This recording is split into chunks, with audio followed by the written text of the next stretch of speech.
नमस्कार दोस्तों, स्वागत है आपके अपने यूट्यूब चैनल विकास यादव क्लासेज में।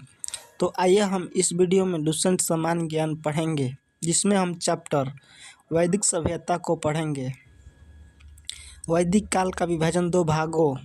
पहला ऋग्वैदिक काल 1500 से लेकर 1000 ईसा पूर्व और दूसरा उत्तर वैदिक काल 1000 से 600 ईसा पूर्व में किया गया।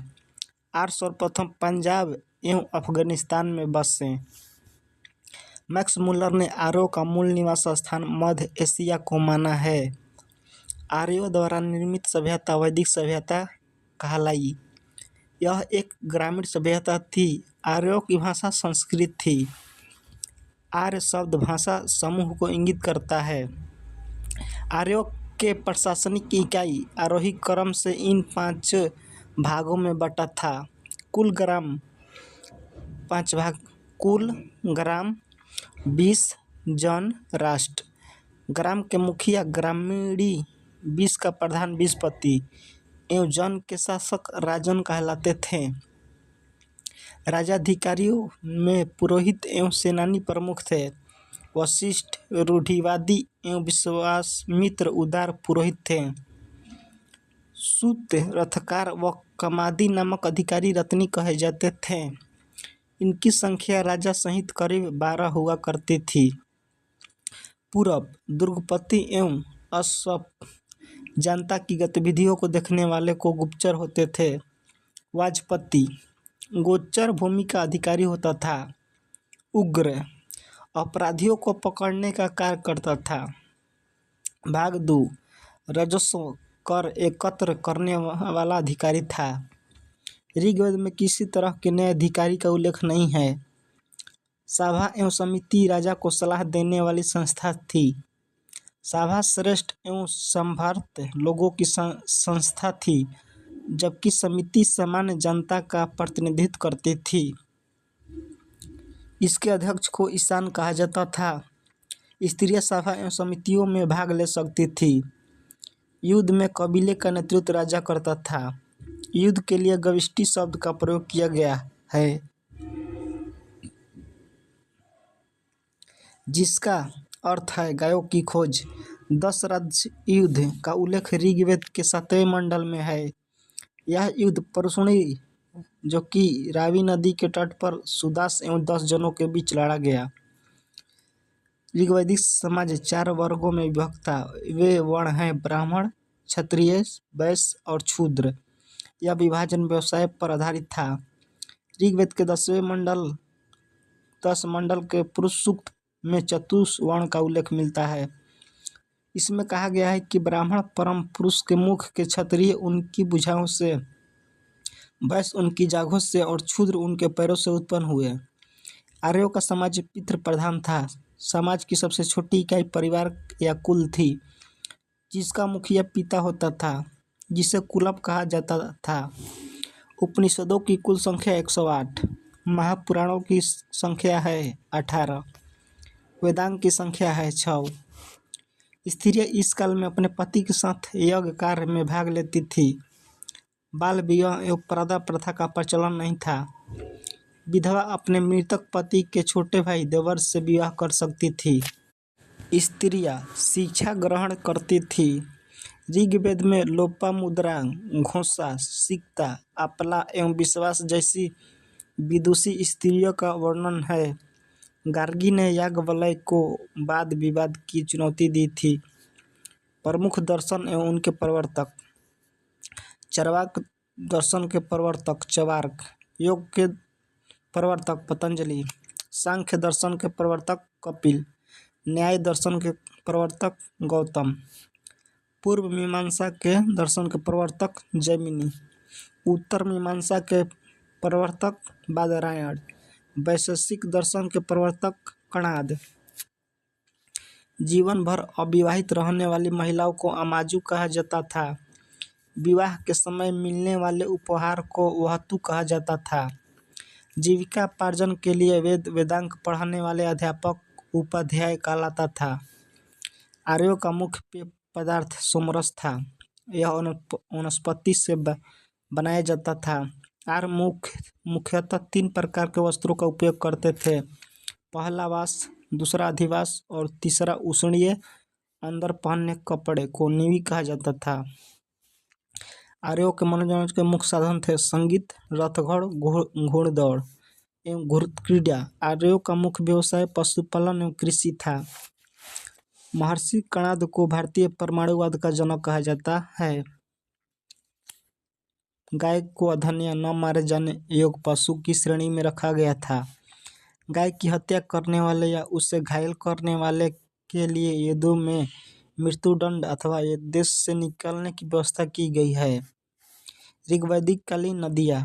प्राचीन नाम और आधुनिक नाम: कुंभ, कुरम, कुभा, काबुल, बितस्ता, झेलम, अस्किनी, चिनाब, परुशनी, रावी, सतोदरी, सतलज, बिपाशा, ब्यास, सादानीरा, गंडक, बृहस्पति, घग्गर, गोमती, आधुनिक नाम गोमल, सुवस्तु, आधुनिक नाम स्वात। वैदिक काल में एक धनी व्यक्ति को गोमट कहा जाता था। आर्यों का प्रिय पशु घोड़ा एवं सर्वाधिक प्रिय देवता इंद्र थे।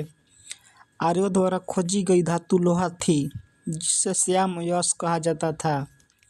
तांबे को लोहित यश कहा जाता था। भारतीयों को लोहे का ज्ञान ईसा पूर्व 8वीं सदी में प्राप्त हुआ। व्यापार हेतु दूर दूर तक जाने वाला व्यक्ति को पणी कहते थे। लेन देन में वस्तु विनिमय की प्रणाली प्रचलित थी। ऋण देकर ब्याज लेने वाले व्यक्ति को सूदखोर कहा जाता था। मनुष्य एवं देवता के बीच मध्यस्थ की भूमिका निभाने वाले देवता के रूप में अग्नि की पूजा की जाती थी। ऋग्वेद में उल्लिखित नदियों में सरस्वती सबसे पवित्र मानी जाती थी। ऋग्वेद में गंगा का 1 बार और यमुना का उल्लेख 3 बार हुआ है। इसमें सिंधु नदी का उल्लेख सर्वाधिक बार हुआ है। उत्तर वैदिक काल में इंद्र के स्थान पर प्रजापति सर्वाधिक प्रिय देवता हो गए थे। विष्णु के 3 पगों की कल्याण का विकास उत्तर वैदिक काल में ही हुआ है। उत्तर वैदिक काल में राजा के राज्याभिषेक के समय राजसूय यज्ञ का अनुष्ठान किया जाता था। उत्तर वैदिक काल में वर्ण व्यवस्था की बजाय जन्म के आधार पर निर्धारित होने लगे थे। उत्तर वैदिक काल में हल को सीरा व हल रेखा को सीता कहा जाता था। उत्तर वैदिक काल में निष्क और शतमान मुद्रा की इकाइयाँ थी। सिक्कों के चलन का कोई प्रमाण नहीं मिलता। सांख्य दर्शन भारत के सभी दर्शनों में सबसे प्राचीन है। इसके अनुसार मूल तत्व 25 हैं, जिनमें प्रकृति पहला तत्व है। सत्यमेव जयते मुंडकोपनिषद से लिया गया है। इसी उपनिषद में यज्ञ की तुलना फूटी नाव से की गई है। ऋग्वैदिक कालीन देवता: इंद्र युद्ध का नेता एवं वर्षा का देवता से संबंध है। अग्नि का संबंध देवता एवं मनुष्य के बीच मध्यस्थ।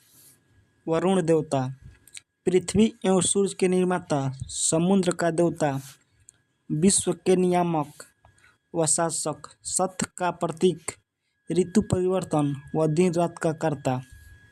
गौ देवता, आकाश का देवता।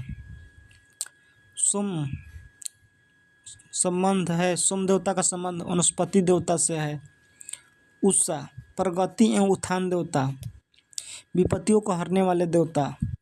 अश्विन पशुओं की रक्षा करने वाला। पुष्ण विश्व के संरक्षण एवं पालन करता। विष्णु आंधी तूफान का देवता। मरुत एक बार फिर से पढ़ लेते हैं। युद्ध का नेता एवं वर्षा का देवता। इंद्र देवता एवं मनुष्य के बीच मध्यस्थ। अग्नि आकाश का देवता। घौ वनस्पति देवता। सोम प्रगति एवं उद्यान देवता। उषा विपत्तियों को हरने वाले देवता। अश्विन पशुओं की रक्षा करने वाला। पुष्ण विश्व के संरक्षण एवं पालन करता। विष्णु आंधी तूफान का देवता। मरुत पृथ्वी एवं सूर्य के निर्माता। वरुण समुद्र का देवता। वरुण विश्व के नियामक व शासक। वरुण सत्य का प्रतीक। वरुण ऋतु परिवर्तन व दिन रात का कर्ता। वरुण ईसा पूर्व 2री सदी में राजाओं के उपयुक्त यज्ञवेदी बनाने के लिए आपस्तंभ व्यवहारिक ज्यामिति की रचना की।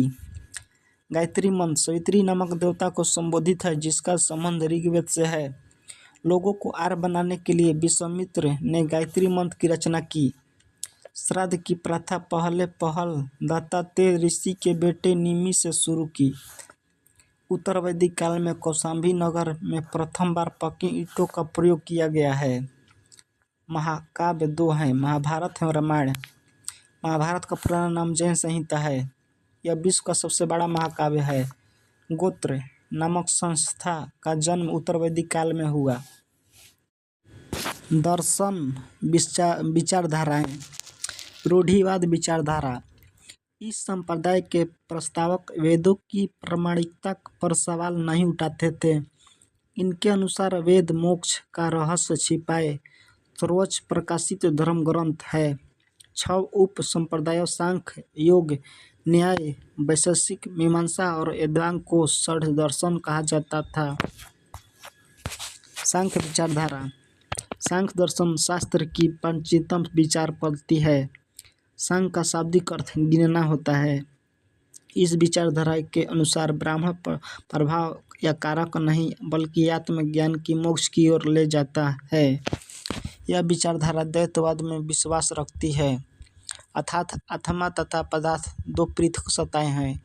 यह अवधारणा सभी ज्ञान का आधार है। इस ज्ञान को 3 मुख्य अवधारणाओं द्वारा प्राप्त किया जा सकता है: प्रत्यक्ष, अनुभूति, अनुमान, निष्कर्ष, शब्द, श्रवण। यह विचारधारा अन्वेषण की अपनी वैज्ञानिक प्रणाली के लिए प्रसिद्ध रही है। योग विचारधारा।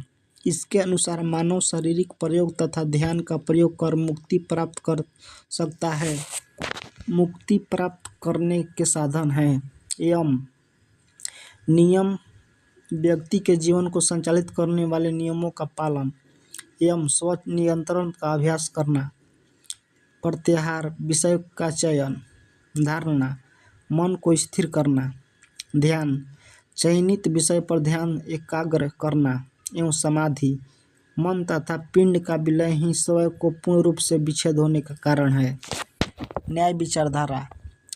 इसमें मुक्ति प्राप्त करने के लिए तत्वपूर्ण चिंतन पर विश्वास किया जाता है। इस विचारधारा का मानना है कि निष्कर्ष, श्रवण तथा उपमा जैसे तर्क सम्मत साधनों का प्रयोग कर मनुष्य किसी भी समस्या की सत्यता जांच कर सकता है। इसका ये मानना था कि ईश्वर ने न केवल ब्रह्मांड की रचना की, बल्कि वह उसका पालन और संहार भी करते हैं। वैशेषिक विचारधारा। यह विचारधारा ब्रह्मांड की भौतिकयाति में विश्वास करती थी। इसके अनुसार ब्रह्मांड का हर पदार्थ 5 मुख्य तत्वों अग्नि, वायु, जल, पृथ्वी तथा आकाश से बना है। इस विचारधारा का दृष्टिकोण अत्यंत वैज्ञानिक है। इसके द्वारा परमाणु सिद्धांत का विकास भी हुआ। ऐसे ही वीडियो देखने के लिए हमारे चैनल को लाइक, शेयर, सब्सक्राइब जरूर करें। मिलते हैं नेक्स्ट वीडियो में। जय हिंद दोस्तों।